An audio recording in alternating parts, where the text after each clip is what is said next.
Existe un lugar en nuestro planeta donde el tiempo parece haberse detenido.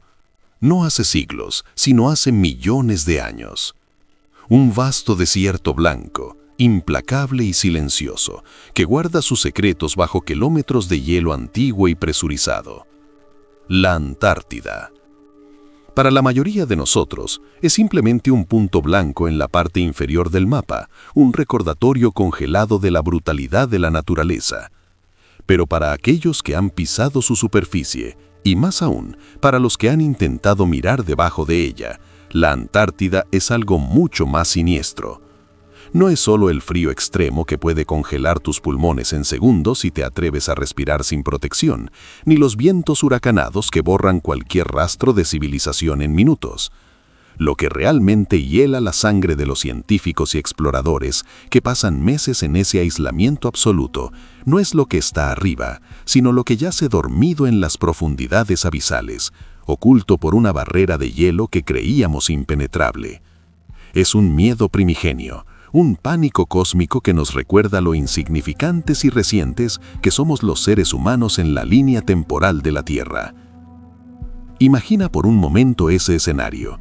Estás atrapado en una estación de investigación, una frágil burbuja de metal y calor en medio de una nada cegadora. Afuera, la noche polar dura meses y la temperatura desciende a niveles que desafían la supervivencia misma de la biología conocida. Estás rodeado por un silencio tan profundo que puedes escuchar el latido de tu propio corazón, un zumbido constante en tus oídos que poco a poco empieza a erosionar tu cordura. Y entonces, tus instrumentos detectan algo. Al principio es solo una anomalía en los datos de radar de penetración de hielo, una irregularidad, una forma, una estructura gigantesca, perfectamente geométrica e imposiblemente antigua, descansando a 3 kilómetros bajo la superficie, enterrada antes de que el primer ancestro humano caminara erguido. ¿Es una formación natural desconocida para la geología? ¿O es algo más? Algo que fue construido por manos, o tentáculos, o fuerzas que no pertenecen a nuestra comprensión del mundo. En nuestras culturas hispanas estamos familiarizados con las leyendas de ciudades perdidas y civilizaciones antiguas sepultadas por cataclismos, pero lo que la ciencia encontró bajo el hielo antártico supera cualquier mito sobre la Atlántida o El Dorado. No se trataba de oro o templos de piedra, era algo que irradiaba energía, algo que alteraba las leyes del magnetismo y la física a su alrededor. Los pocos informes que lograron filtrarse antes de ser clasificados bajo la etiqueta de máximo secreto hablan de extrañas vibraciones que los investigadores sentían no en sus oídos, sino en sus huesos.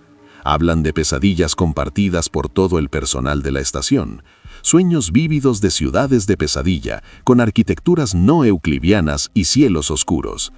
Hablan de una sensación de malicia ancestral que emanaba del pozo de perforación. Hoy vamos a desclasificar ese horror. Vamos a adentrarnos en los detalles perturbadores de lo que realmente ocurrió cuando los científicos, en su arrogancia, decidieron perforar el hielo para mirar a los ojos a algo que había estado esperando en la oscuridad durante eones. Prepárate. Busca una manta para protegerte del frío que estás a punto de sentir y asegúrate de cerrar bien las puertas, porque después de escuchar este relato, el sonido del viento afuera nunca volverá a parecerte inofensivo. Estás a punto de descender al abismo, donde el terror no tiene forma, pero tiene hambre. La rutina en la base Amundsen Scott, ubicada en el mismísimo polo sur geográfico, es una mezcla monótona de ciencia rigurosa y supervivencia básica. Sin embargo, en el verano austral de un año que el gobierno de los Estados Unidos ha intentado borrar de los registros públicos, el ambiente era todo menos rutinario. Un equipo internacional de glaciólogos y geofísicos de élite, incluyendo a varios destacados investigadores de Argentina y Chile, acostumbrados a las condiciones extremas, pero no a lo que estaban por presenciar, había sido reunido para el proyecto Deep Rock. Oficialmente, su misión era extraer núcleos de hielo de la edad más antigua posible para estudiar el clima de la Tierra hace millones de años. Pero extraoficialmente, el proyecto estaba financiado por una rama oscura del Departamento de Defensa y el objetivo real era investigar una anomalía térmica masiva y estable detectada por satélites de vigilancia por encima del lago Vostok, un inmenso cuerpo de agua subglacial atrapado bajo 4 kilómetros de hielo. La atmósfera en la base era tensa. Los científicos sabían que no estaban allí solo por el cambio climático.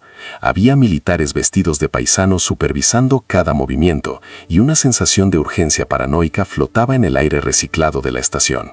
El doctor Alejandro Vargas, un glaciólogo chileno conocido por su escepticismo ante lo paranormal, pero respetado por su genialidad con el radar, fue quien procesó los primeros datos limpios. Vargas, que había crecido escuchando historias sobre los peligros que acechan en las altas montañas andinas, siempre había sentido un respeto casi supersticioso por las grandes masas de hielo, viéndolas no como objetos de estudio, sino como guardianes de secretos que no deberían ser perturbados. Cuando la sonda de radar envió las imágenes en 3D de lo que yacía debajo, su escepticismo se evaporó instantáneamente, reemplazado por un pánico frío que comenzó en su estómago y se extendió por todo su cuerpo. Lo que apareció en la pantalla no era una montaña subglacial, ni un depósito mineral, ni el contorno natural del lago.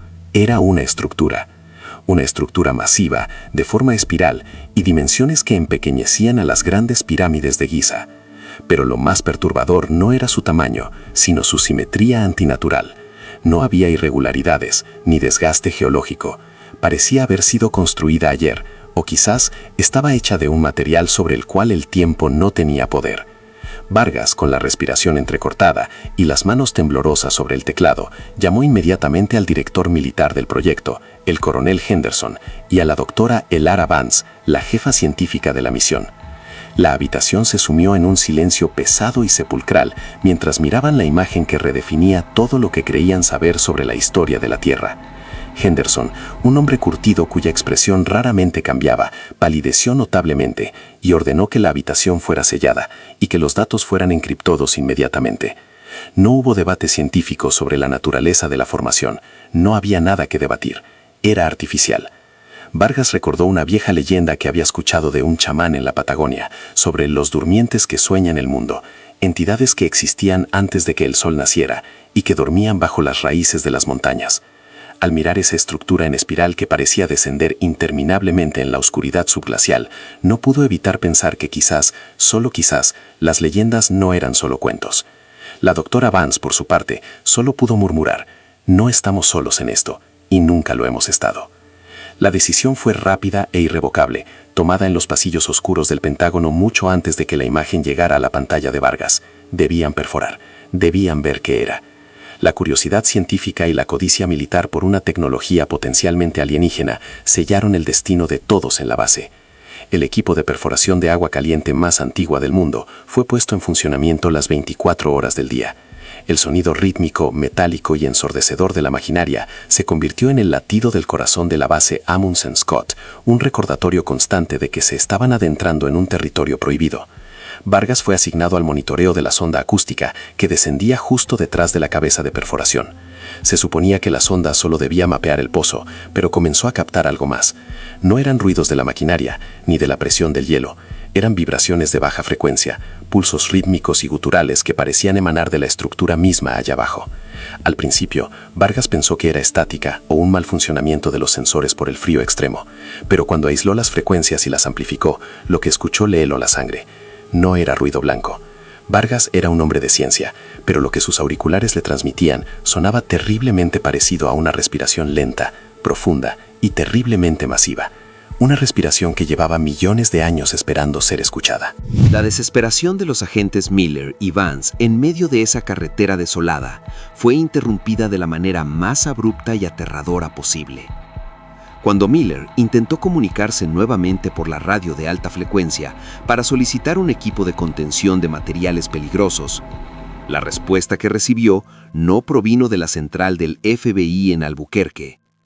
Una voz metálica, carente de cualquier emoción humana y completamente distorsionada por un encriptador de grado militar, interrumpió la frecuencia con una sola orden. Código de brecha Omega. Corten todas las transmisiones. No miren al cielo, no miren a los lados. Arrodíllense de espaldas al vehículo y entrelacen las manos detrás de la nuca. Vance, cuyo estado mental comenzaba a fracturarse ante la imposibilidad del vehículo compactado y el círculo de dientes humanos, sacó su arma de reglamento por puro instinto de supervivencia. Pero antes de que pudiera quitarle el seguro, el sonido atronador de las aspas cortando el aire del desierto los envolvió. No era un helicóptero de rescate. Eran 3 aeronaves artilladas, pintadas de un negro mate absoluto, sin números de serie, sin banderas, sin ninguna insignia que los identificara como pertenecientes a alguna agencia gubernamental conocida. De los helicópteros descendieron más de una docena de hombres vestidos con trajes de contención biológica de nivel 4, completamente sellados y obscurecidos, que les daban el aspecto de insectos gigantes y grotescos. No hablaron entre ellos, no se identificaron, se movían con una sincronía perturbadora, casi robótica. 2 de estos individuos se acercaron a Miller y Vance, arrebatándoles sus armas, sus placas, sus identificaciones y la cámara Polaroid manchada con la que Vance había intentado documentar la escena. Sin mediar palabra, les inyectaron un sedante masivo, directamente a través de la ropa, en la base del cuello. Lo último que Miller recordó, antes de que la oscuridad química lo arrastrara, fue ver a varios de estos hombres sin rostro recogiendo los dientes humanos del asfalto con pinzas de titanio, colocándolos en cajas revestidas de plomo con una reverencia casi religiosa, como si estuvieran manipulando los restos de una entidad sagrada y extremadamente letal.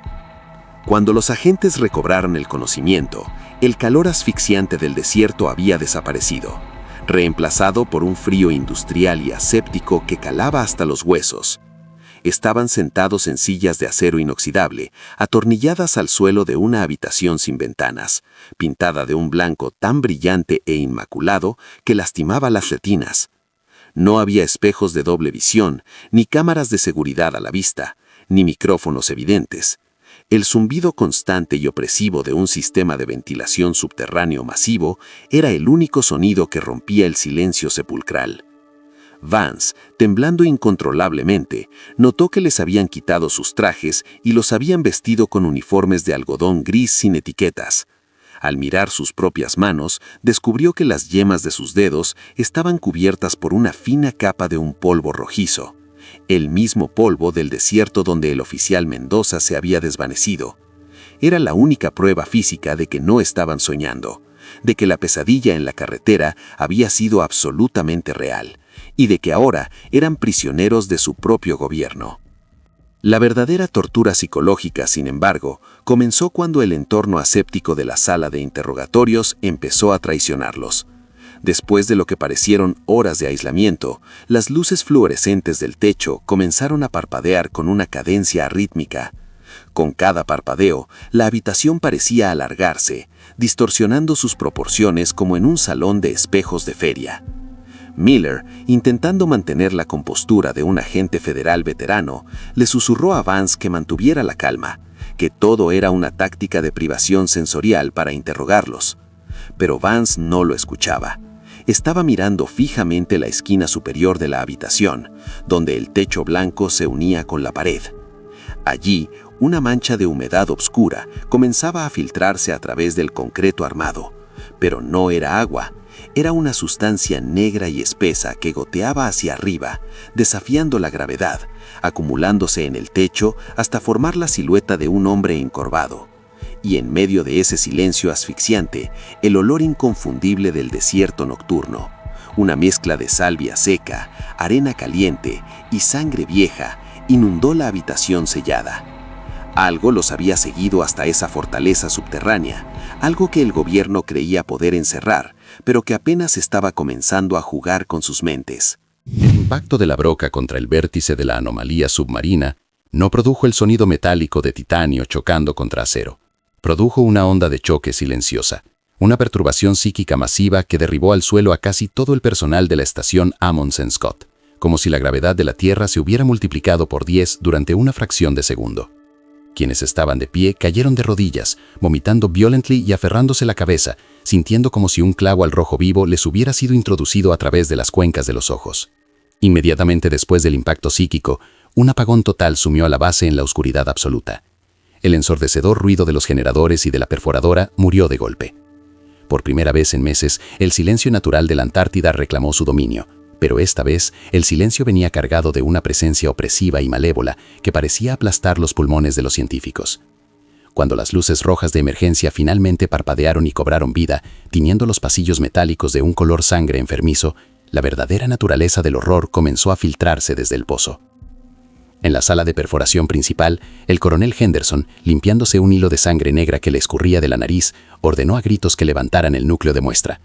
Los cabrestantes de emergencia, operados manualmente por soldados aterrorizados, comenzaron a girar, gimiendo bajo una tensión imposible. Lo que emergía del pozo de 3 kilómetros de profundidad estaba derritiendo el hielo a su alrededor, no con calor, sino con algo que absorbía la luz y la temperatura misma. Cuando el cilindro extractor finalmente llegó a la superficie, un grito de puro terror instintivo brotó de la garganta de la doctora Elara Vance. La broca de aleación de diamante y titanio, diseñada para soportar presiones extremas y fricciones masivas, no estaba simplemente rota, estaba fusionada y retorcida geométricamente, trenzada como si fuera un pedazo de plastilina blanda moldeada por dedos gigantescos y furiosos. En el centro del cilindro no había roca antigua, ni hielo prehistórico. Había un fragmento de la estructura. Era un monolito irregular de unos 40 centímetros de alto, de un material que desafiaba la visión humana. Parecía estar compuesto de un vidrio oscuro y líquido que ondulaba lentamente sobre su propia superficie, tragándose la luz roja de las alarmas sin reflejar absolutamente nada. Observarlo directamente provocaba vértigo y náuseas, obligando al cerebro a procesar una forma tridimensional que parecía existir en más de 3 dimensiones a la vez. Al acercarse, Vargas sintió un frío que no era de este mundo, un frío que parecía congelar los recuerdos felices y dejar solo cenizas de desesperación en la mente. Sin embargo, lo peor no fue el objeto en sí, sino lo que siguió a través del pozo abierto. De repente, la columna de agua superenfriada dentro del túnel de perforación comenzó a burbujear violentamente, emitiendo un sonido sordo y húmedo. Las computadoras de Vargas, alimentadas por las baterías de respaldo, mostraron una lectura imposible en el radar. La gigantesca estructura en forma de espiral en el fondo del lago Vostok se estaba moviendo. Sus anillos concéntricos giraban lentamente, como los engranajes de una caja fuerte cósmica o las cerraduras de una dimensión que acababan de ser forzadas. Entonces, el abismo ascendió. Una densa y repulsiva neblina de color violeta oscuro, casi negra, comenzó a brotar violentamente por la boca del pozo de perforación, esparciéndose por el suelo de la estación como si fuera un organismo vivo, con tentáculos gaseosos que buscaban el calor humano.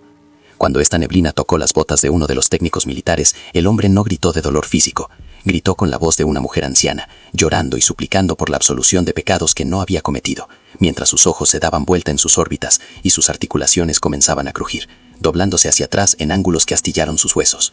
El mal de ojo a escala cósmica había comenzado.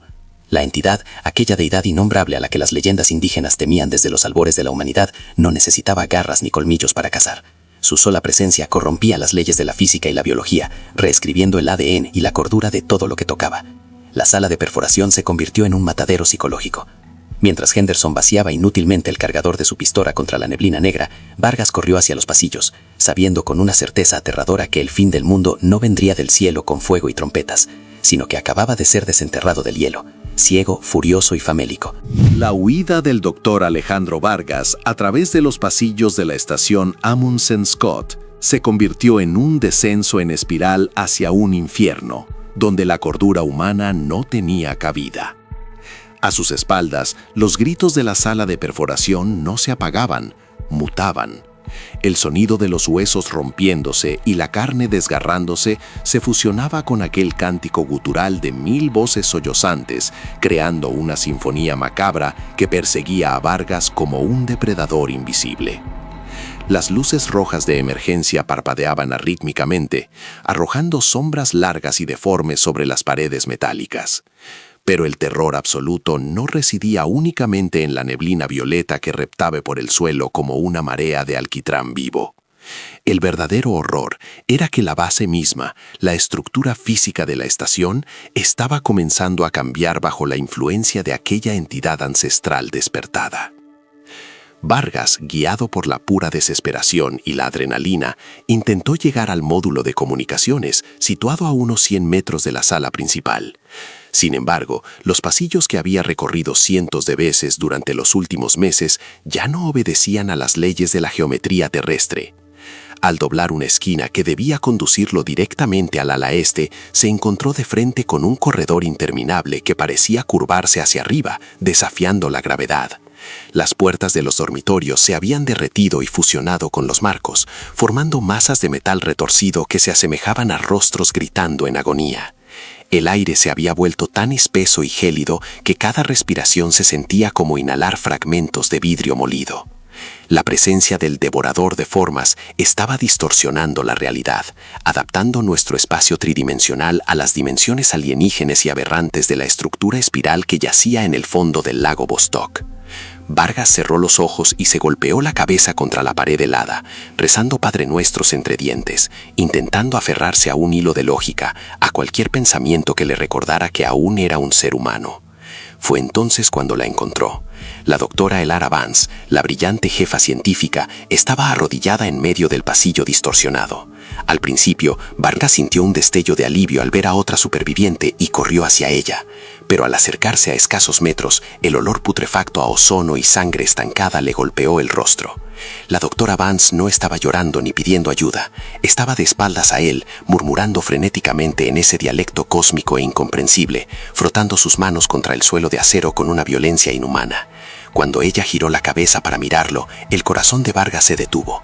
Los ojos de Elara habían desaparecido, reemplazados por cuencas vacías de las que emanaba aquel líquido oscuro y cristalino.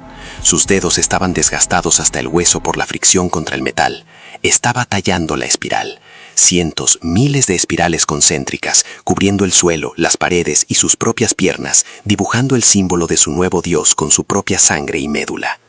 Con una voz que sonaba como piedras moliéndose en el fondo del océano, la doctora Vance le sonrió, mostrando unos dientes ennegrecidos. Alejandro, Ciseo, con una calma que helaba la sangre mucho más que cualquier grito. No huyas del frío, el frío es la pureza. Él nos ha estado esperando en la oscuridad desde antes de que tuviéramos ojos para ver. Deja que te quite la carga de la mente. Es tan hermoso allá abajo, Alejandro. Las ciudades son de hielo negro y el sol nunca quema. Mientras hablaba, la neblina violeta comenzó a filtrarse por las rejillas de ventilación sobre ella, envolviéndola en un abrazo denso. En lugar de asfixiarse, Elara levantó los brazos hacia la niebla, entregándose con devoción a la asimilación. Vargas vio con un terror indescriptible cómo la carne de la científica comenzaba a licuarse, a perder su forma humana, siendo absorbida por la entidad gaseosa para alimentar su masa. Comprendió en ese instante que el ente no buscaba destruirlos, buscaba asimilarlos. Quería sus memorias, su inteligencia, su biología, para usarlas como un puente hacia el resto del mundo. Retrocediendo lentamente para no hacer ruido, Vargas se dio la vuelta y corrió hacia las escaleras de servicio.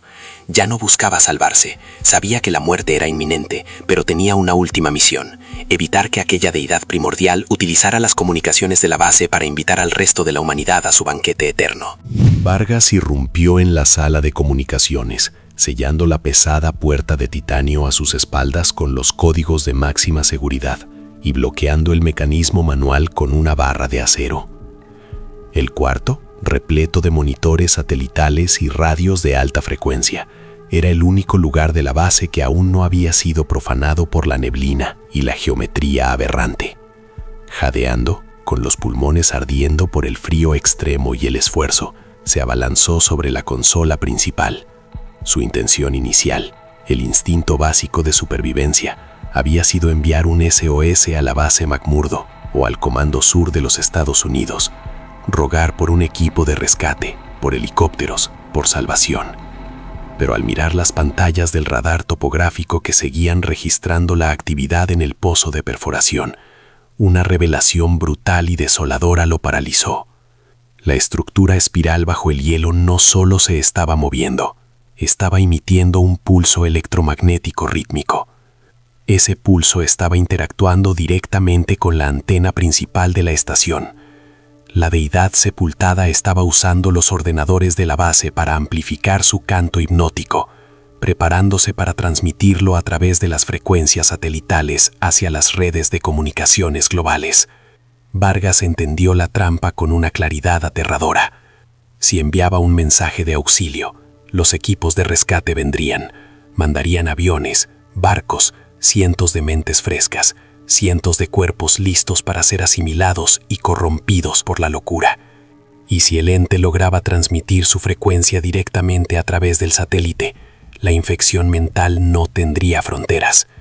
Millones de personas escucharían el susurro en la oscuridad, comenzarían a soñar con ciudades de hielo negro y tallarían espirales en sus propias casas hasta que el mundo entero se arrodillara ante el abismo.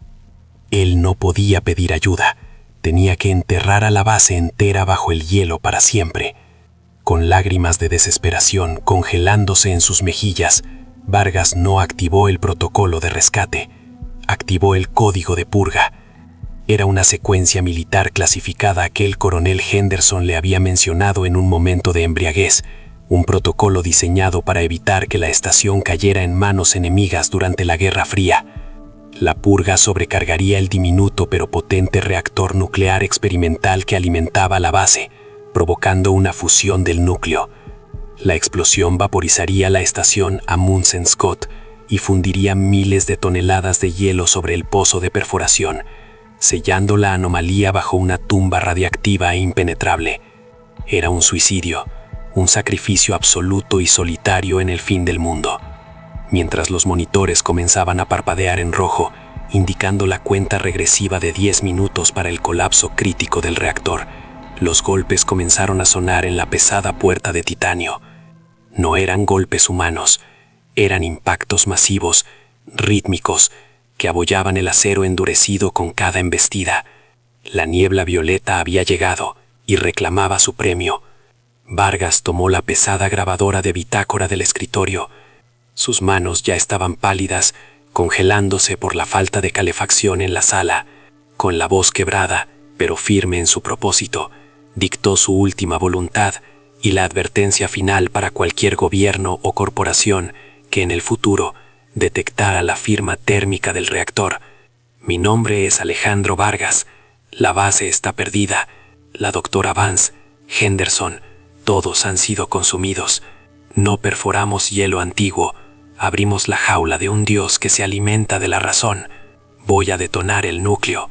A quien escuche esto, si alguna vez los satélites muestran algo bajo el hielo de este lago, no lo busquen, no lo estudien. Bombardéenlo desde la órbita terrestre. Destruyan este lugar, porque si esa cosa llega a la superficie, la humanidad no morirá gritando, morirá arrodillada, ofreciéndole su propia carne con una sonrisa. Que Dios nos perdone. Vargas apagó la grabadora, la introdujo en una caja fuerte ignífuga y se sentó en el suelo, abrazando sus rodillas. La puerta de titanio finalmente cedió, reventando hacia adentro en una explosión de metal retorcido. La oscuridad cósmica y fría entró en la habitación, llenando el espacio con miles de ojos sin rostro y susurros aterradores. Vargas no gritó, simplemente cerró los ojos, escuchó la sirena final del reactor y esperó que el fuego fuera lo suficientemente ardiente como para quemar la sombra. Y así, el proyecto Deep Rock desapareció de la faz de la Tierra. Si buscas en los registros oficiales, el gobierno de los Estados Unidos te dirá que la estación Amundsen Scott original fue abandonada debido a un fallo catastrófico en los sistemas de soporte vital y que una nueva instalación fue construida a kilómetros de distancia por motivos de seguridad estructural. El lago Vostok permanece allí, supuestamente virgen e inexplorado. Un misterio cautivo bajo casi 4.000 metros de hielo. Pero en los foros más oscuros y entre los glaciólogos más veteranos se susurra que, en las noches polares más silenciosas, los sismógrafos aún captan extraños latidos rítmicos, latidos que no provienen del movimiento de las placas tectónicas, sino de algo colosal que respira y espera pacientemente en la oscuridad, sabiendo que la curiosidad y la codicia humana siempre, eventualmente, volverán a acabar. Si esta inmersión en los terrores bajo el hielo te ha dejado con escalofríos y no puedes dejar de pensar en lo insignificantes que somos frente a lo desconocido, no olvides dejar tu pulgar arriba. Ese simple gesto es el combustible que mantiene viva la llama de este canal para seguir desenterrando misterios ocultos. Suscríbete y activa la campanita para que no te pierdas nuestra próxima pesadilla. Y antes de que te vayas, dime en los comentarios, ¿Crees que hay fuerzas primigenias y monstruosas durmiendo bajo los océanos y los hielos de nuestro planeta? ¿O crees que el verdadero monstruo siempre será la ambición humana? Déjame tu respuesta. Buenas noches. Y abriga bien tus sueños.